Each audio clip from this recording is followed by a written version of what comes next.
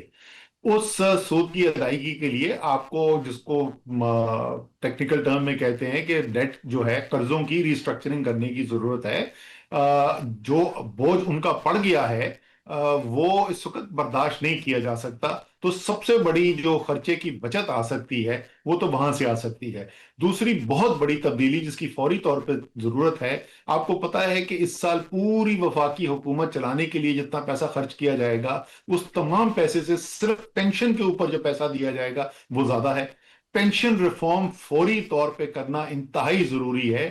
وہ جو 12 13 آپ کے ڈیپینڈنٹس ہیں اور وہ ختم ہی نہیں ہوتی پینشن، وہ چلتی چلی جاتی ہے. اسی طریقے سے لوگ جو ہیں وہ نوکریاں بھی کر رہے ہیں اور ایک نہیں 2 مختلف پینشن بھی لے رہے ہیں. اور تھوڑی سی اور ٹیکنیکل بھی چیز ہے، لیکن پینشن کے نظام کو بہتر کرنا جو ہے بہت ضروری ہے. تیسری ظاہر ہے جو آپ کا بہت بڑا خرچہ ہے وہ یہ ہے کہ آپ کی جو حکومتی ملکیت کے اندر جو کمپنیاں ہیں ان کے اندر جو خسارہ ہو رہا ہے وہ بھی ظاہر ہے آپ کو ٹیکس کے پیسے سے پورا کرنا پڑتا ہے. اس کو کم کرنا جو ہے وہ بہت ضروری ہے، اس خسارے کو کنٹرول کرنا ضروری ہے. تو اخراجات کی سائڈ کے اوپر تو یہ بڑے بڑے اخراجات ہیں جن کو فوری طور کے اوپر اس پہ عمل کرنا چاہیے. پھر اگر آپ ٹیکس کی طرف آئیں گے تو ٹیکس میں نے جیسے آپ کو کہا ایگریکلچر انکم ٹیکس کوئی جواز نہیں ہے کہ پورے ملک سے صرف 8 ارب روپے اکٹھے ہوں. اسی طریقے سے ریل اسٹیٹ کا جو کاروبار ہے، جتنا بڑا لوگ ارب پتی نہیں محض سینکڑوں اربوں روپے کما رہے ہیں اور وہ اس کا ٹیکس اشر اشیر بھی نہیں ملتا، وہاں سے ٹیکس لینا بہت ضروری ہے. تیسرا جو ہے آپ کا ایک بہت بڑا وہ ریٹیل کا جو کاروبار ہے، بڑی بڑی مارکیٹیں ہیں ہر شہر میں پاکستان سے نہ ہونے کے برابر وہاں سے ٹیکس آ رہا ہے. وہاں سے ٹیکس لینا چاہیے اور کم جہاں پہ کرنا چاہیے. پیٹرولیم لیوی جو ہے وہ 117 روپے جو ہے یہ بہت بڑا ظلم ہے، اس میں کمی کرنے کی ضرورت ہے. تنخواہ دار کا ٹیکس جو تیزی سے بڑھایا گیا ہے، 60-70% ان کے ریٹس میں اضافہ کیا گیا تھا، اس کو کم کرنے کی ضرورت ہے. اور آخری جو وہ کاروباری لوگ، جو شریف لوگ یا بے حقوق لوگ جو بھی آپ کہیں، جو اپنی فارمل اکانومی کا حصہ ہیں، جو ایف بی آر کے نیٹ کے اندر ہیں، جو اپنے ٹیکسز ادا کر رہے ہیں، ان کے اوپر ٹیکسز کا بوجھ بے تحاشا بڑھا دیا گیا ہے، سپر ٹیکس بھی لگا دیا گیا ہے. ان کے اوپر آپ کو بوجھ کم کرنا ہوگا تاکہ یہ جو میں نے آپ کو پہلے بتایا تھا کہ پچھلے 50 سال میں سب سے کم سرمایہ کاری پچھلے 2 سال کے اندر ہوئی ہے، وہ سرمایہ کاری واپس آ سکے جس سے روزگار پیدا ہو سکے، لوگوں کو روزگار ملے، لوگوں کے گھروں میں آمدنی آئے۔ ٹھیک ہے، اچھا سر، جس طرح آپ نے بھی کہا کہ بہت سارے جو کاروباری لوگ ہیں اور خصوصاً جو تاجر حضرات ہیں ان کے حوالے سے کافی یہ ہوتا ہے کہ جی وہ اس طرح ٹیکس نہیں دیتے، لیکن اب حکومت نے ایک اور اسکیم انٹروڈیوس کروائی ہے جہاں پہ چیزوں کو سمپلیفائی کیا گیا ہے۔ آپ سمجھتے ہیں کہ اس کے نتیجے میں وہ جو نیٹ سے باہر ہیں، ٹیکس نیٹ سے باہر، ان کو ٹیکس نیٹ میں لانے میں مدد ملے گی؟ دیکھیں، میں ہمیشہ سے اس کے حق میں رہا ہوں، سمپلیفیکیشن ہونی چاہیے ریٹیل کے نظام میں۔ جو آپ کے 3 سے 4 لاکھ چھوٹی دکانیں ہیں پاکستان کے اندر، ان کو بہت ہی کوئی پیچیدہ نظام کے اندر اگر آپ لانے کی کوشش کریں گے تو وہ ممکن نہیں ہوگا۔ پچھلے 30 سال سے کوشش کر رہے ہیں پر ہو ہی نہیں سکتا۔ تو ایک سادہ نظام ہو، آسان نظام ہو، سہولت ہو اس پہ یہ کوئی اس میں خرابی نہیں ہے۔ مسئلہ صرف یہ ہے کہ یہ ہم نے 3 سال پہلے بھی اسی شہباز شریف صاحب کی حکومت کے اندر دیکھا تھا، وہ ایک تاجر دوست اسکیم لائی گئی تھی یہی بالکل باتیں کر کے۔ اور جیسے میں نے آپ کو بتایا کہ ٹیکس جو ہے آج سے 2-3 سال پہلے تنخواہ دار طبقے کے اوپر 60-70% اوور نائٹ بڑھا دیا گیا تھا، تو اس سال جو تنخواہ دار طبقے سے اضافی ٹیکس، صرف اضافی ٹیکس جو وصول کیا گیا وہ 186 ارب روپے تھا، اور اس پوری تاجر دو اسکیم سے سارے پاکستان سے ملا کے سال میں 10 کروڑ روپے اکٹھے۔ سو یہ نہ ہو کہ یہ بھی ایک اعلان ہی ہو اور اس کے بعد نکلے کچھ بھی نہ اس کے اندر سے۔ اسد عمر صاحب، تھینک یو سو مچ، بہت بہت شکریہ ہمیں جوائن کرنے کے لیے۔ وقت ہوا ہے جی ایک چھوٹی سی بریک کا، بریک سے واپس آتے ہیں تو گفتگو کے سلسلے کو آگے بڑھائیں گے۔ ویلکم بیک جی، سینئر صحافی شہباز رانا صاحب نے ہمیں جوائن کیا۔ رانا صاحب، آپ کا بہت بہت شکریہ۔ ذرا بجٹ کے حوالے سے کوئی تھوڑی اپڈیٹ تو دیجیے گا کہ کیا ابھی بھی بجٹ جو ہے وہ 10 تاریخ کو ہی آئے گا، یا پھر جو خبر آ رہی ہے کہ شاید کچھ دن ڈیلے ہو گیا، کیا اپڈیٹ ہے؟ جی بہت شکریہ طارق کاظمی صاحب۔ اس وقت بجٹ کے حوالے سے میرے پاس بھی اتنی ہی انفارمیشن ہے جتنی وزارت خزانہ کے پاس اور حکومت کے پاس ہے، اور غالباً شاید وہ بھی ابھی سوچ رہے ہیں کہ اس تاریخ کا کیا کرنا ہے۔ جو ایک میجر انڈیکیٹر تھا جن کا جو ایک میٹنگ ہونی تھی نیشنل اکنامک کونسل کی، وہ کل تک ملتوی ہو گئی ہے، اور آج مزمل اسلم جو خیبر پختونخوا کے فائنانس ایڈوائزر ہیں انہوں نے پریس کانفرنس کیا، اور ان کا یہ بھی حتمی طور پر نہیں کہا جا سکتا کہ کل بھی این ای سی کا اجلاس ہوتا ہے یا نہیں ہوتا، اور اگر این ای سی کا اجلاس کل ہو جاتا ہے تو اس کے بعد پھر اکنامک سروے، اور دین اٹ از پاسبل کہ پھر یہ بجٹ دے سکے۔ تو ابھی جو بات اس وقت ہو رہی ہے کوئی 10، 11 یا 12 جون تینوں میں سے کسی تاریخوں کی ہو رہی ہے، but it is in material 10 یا 12 جون ہے۔ لیکن جو چیز میٹیریل ہے وہ یہ ہے کہ اس وقت ایک ایکسٹریم لیول کی جو انسرٹینٹی ہے نا، غیر یقینی ایک صورتحال بنی ہوئی ہے، اور یہ چیز کی عکاسی کرتی ہے کہ گورنمنٹ بہت برے طریقے سے اس چیز میں ناکام ہوئی ہے کہ اپنے جو بجٹ کا ایک میٹر ہے جو سال میں آنا ہوتا ہے، جس کی ڈیٹس کا پتہ ہو، جس کی ہر چیز کلیئر ہوتی ہے، اس کے اوپر اتنی زیادہ گورنمنٹ نے کنفیوژن پیدا کی ہوئی ہے، اور این ای سی کا اجلاس آج کی ڈیٹ تک 3 دفعہ پہلے ہی ملتوی ہو چکا ہے۔ اچھا، اس میں رانا صاحب مسئلہ کیا لگتا ہے؟ کیا کوئی صوبوں کو جو فنڈز دیتے ہیں این ایف سی، اس میں کوئی رد و بدل کرنی ہے؟ صوبے کوئی تحفظات کا اظہار کر رہے ہیں، یا ان کے جو اس وقت سیاسی ان کے جو حلیف ہیں، جو ان کے اتحادی ہیں، ان کو کوئی اعتراضات ہیں؟ کچھ نہ کچھ وجہ تو ہوگی کہ جہاں پہ حکومت کو کچھ رکاوٹ کا سامنا ہے۔ دیکھیں، وجہ بڑی کلیئر ہے۔ وجہ وہی ہے کہ فیڈرل بورڈ آف ریونیو بہت برے طریقے سے ناکام رہا ہے۔ اس نے پچھلے سال اپنے ٹیکس کا ہدف 1200 ارب روپے سے زائد سے اس نے مس کیا۔ اس سال بھی کوئی 1000 ارب روپے سے زائد سے اس کو ٹیکس کے شارٹ فال کا سامنا ہوگا، تو اس کی وجہ سے ایک گیپ آ رہا ہے، اور ایک طرف تو ایف ڈی آئی کی جو ٹیکس کلیکشن ہے وہ کم ہو رہی ہے، دوسری طرف ہمارے جو اخراجات ہیں حکومت پاکستان کے اس میں اضافہ ہو رہا ہے، اور کچھ اس میں کمپلسری ایکسپینڈیچرز ہیں، کچھ آپ کے نان کمپلسری ہیں، لیکن جو کمپلسری ہیں اس کو سامنے رکھ کر اس وقت صوبوں کو یہ کہا جا رہا ہے کہ اپنے ان کو جو حصے ملتے ہیں قومی مالیاتی ایوارڈ سے، اس میں سے پہلے انہوں نے کوئی 1700 ارب روپے ان سے لینے کی بات کی تھی، اب کوئی 1200 ارب روپے کے آس پاس بات چل رہی ہے۔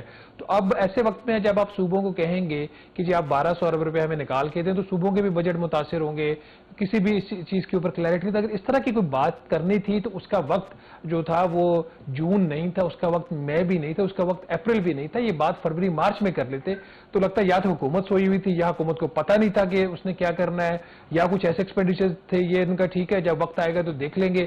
سب کو ایک وہ جو آپ نے اس وقت پریشر میں لایا ہوا ہے، اتحادی جماعتوں کو بھی، ایک پورے ملک کے اندر نا غیر یقینی کیفیت کی ایک صورتحال بنی ہوئی ہے کہ بجٹ ایسی ایک چیز ہوتی ہے جس کا کم از کم اس وزارت خزانہ کو اور وزیر اعظم صاحب کو پتا ہونا چاہیے کہ کیا ڈیٹ ہے. 1 جون کو انہوں نے بجٹ دینا تھا جو ان کا اوریجنل آئیڈیا تھا. ایون کہ جب یہ آئی ایم ایف سے بات ہو رہی تھی اس ٹائم پہ سائیڈ لائن پہ یہ بھی ایک بات ہوئی کہ جی اگر ہم مئی کے مڈ میں بجٹ لے آئیں کیونکہ جنگ کی وجہ سے بہت زیادہ جو بجٹ ہے وہ آؤٹ ہو چکا ہے. تو یہ جس قسم کی ان کی تیاری ہے اور جو حالات ہیں, اور آپ اتحادی جماعتوں کو کہیں جی ان کے آپ گن پوائنٹ کے اوپر انہیں کہیں جی چونکہ بجٹ دینا ٹائم تھوڑا ہے تو فوری طور پر ہمیں پیسے دیں, پھر اس طرح کے جب معاملات ہوں تو پھر تاخیر تو ہوتی ہے.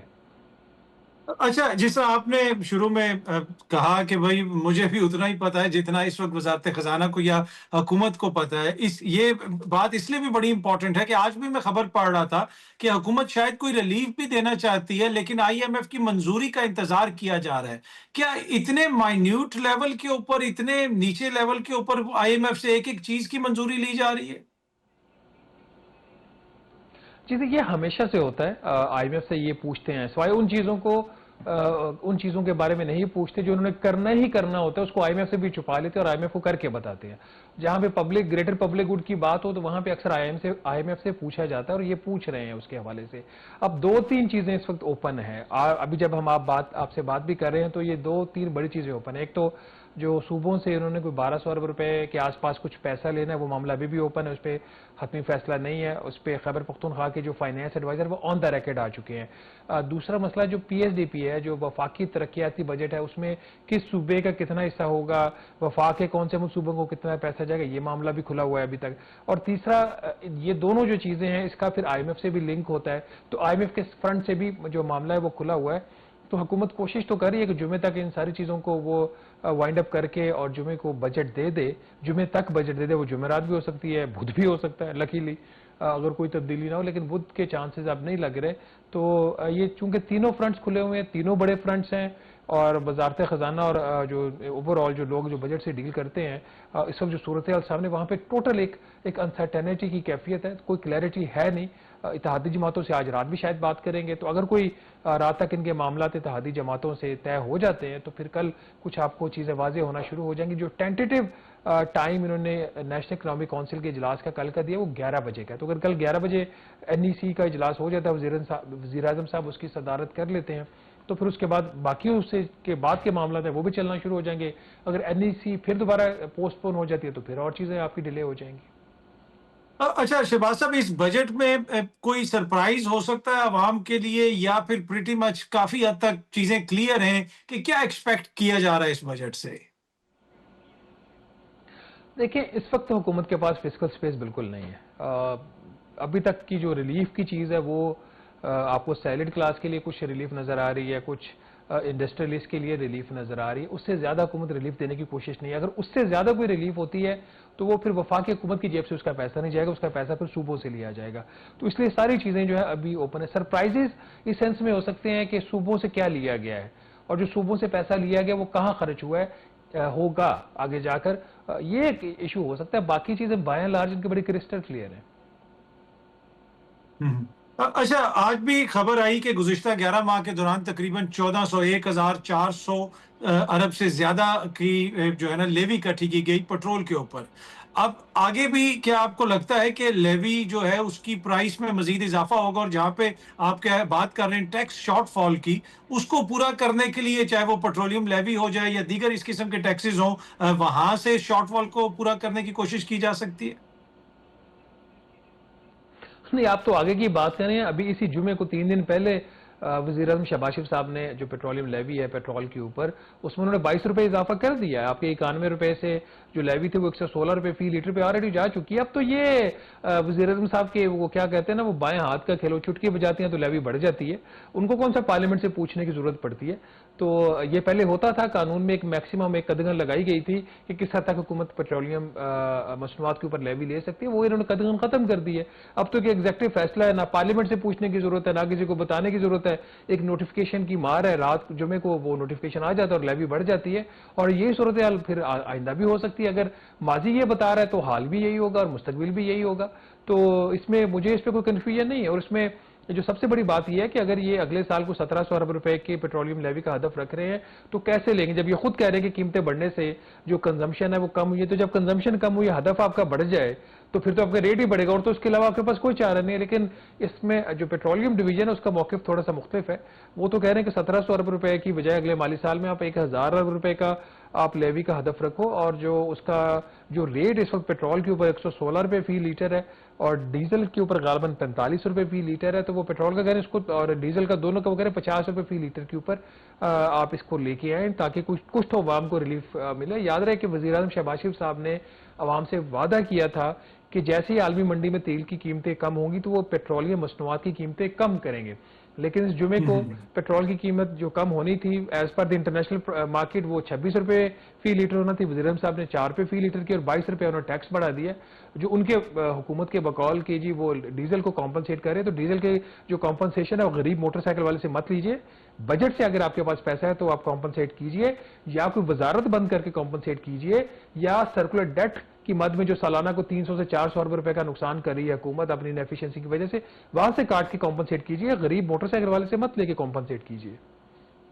اچھا, یہ جو سارے معاشی معاملات ہیں ان میں آپ کو وہ سنکرونائزیشن نظر آتی ہے؟